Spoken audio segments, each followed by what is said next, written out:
4 December ते कावश ऐं केटियन सथ पारां ऐलानियल एकता ॾियारो बेड़ा वरी वसंदा खुशहाल थींदी सिंध, जिते समूरी सिंध में हिन वक़्तु तयारियूं उरूज ते पहुची चुकियूं आहिनि। उते सिंध जे सामूंडी पटी वारे तहलके शाहबंदर जे मुख़्तलिफ़ शहरनि में 4 दिसंबर एकता सकावती ॾियारो मल्हाइण जे हवाले सां हिन वक़्तु तयारियूं शुरू थी वियूं आहिनि। शाहबंदर सोशल फोरम पारां चूअड़ जमाली शहर में मुख़्तलिफ़ सियासी समाजी तंज़ीमुनि सां गॾिजी करे हिकु शानदार रैली कढी वई आहे। जॾहिं हिन रैली सां गॾोगॾु मेन बस स्टॉप ते हिते जेको आहे तो मुख़्तलिफ़ फ़नकारनि ज़रिए राग रंग जी महफ़िल रचाई वई आहे। अचो हिन में शरीक रेवातीन खां पुछूं त 4 दिसंबर एकता ॾियारो कीअं मल्हाए रहिया आहिनि ऐं कहिड़े जोश जज़्बे सां मल्हाए रहिया आहिनि।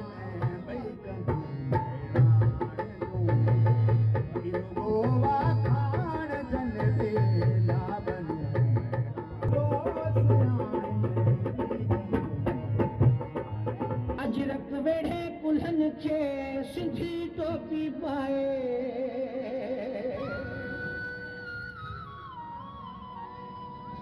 सबा झड़ाओ सिंधी तो के सलाम आहे, सबा झड़ाओ सिंधी तो के सलाम आहे, सिंधी टोपी के अॼु चूअड़ में ही जेको प्रोग्राम थियो आहे ज़ाहिर आहे हिकिड़ो थोरी लेट बि आहे, तंहिं हूंदे बि नंढड़ा ॿार नौजवाननि में हिकिड़ो जोश और ख़रोश ॾिसण में अचे पियो ऐं इहा सिंध खे वेझो अचण जी अलामत आहे। मां सम्झां थो सिंध जा माण्हू जेको आहे सुजागी जे तरफ़ अचनि पिया ऐं हिन ॾींहंनि खे सुहिणे नमूने सां मल्हाए सिंध खे आजो सिंध खे ख़ुशहाल रखण जी हिकिड़ी अलामत आहे।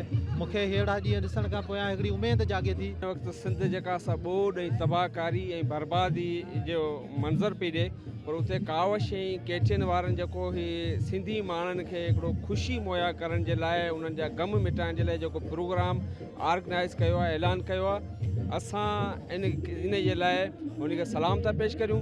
उन क़ौमी ईद में वधि खां वधि असां समूरा माण्हू जेके हारी ज़मींदार पढ़ियल लिखियल नौजवान तबिको जेको आहे उहे वधि खां वधि हिन प्रोग्राम खे पंहिंजो सम्झो त क़ौमी ॾींहुं सम्झी मल्हाए रहिया आहिनि। इन सॼी सूरताल में जिते माण्हू खे किलो अटे जो कोन थो मिले, उन टाइम ते हिन क़िस्म जूं जेके रस रिहाणियूं आहिनि या ख़ुशियूं आहिनि या एकता जा ॾियारा आहिनि उहे तमामु हिकिड़ा माना खेज़ आहिनि। असीं उनखे वेलकम चऊं था, जेतिरी बि तारीफ़ करियूं उहा घटि आहे।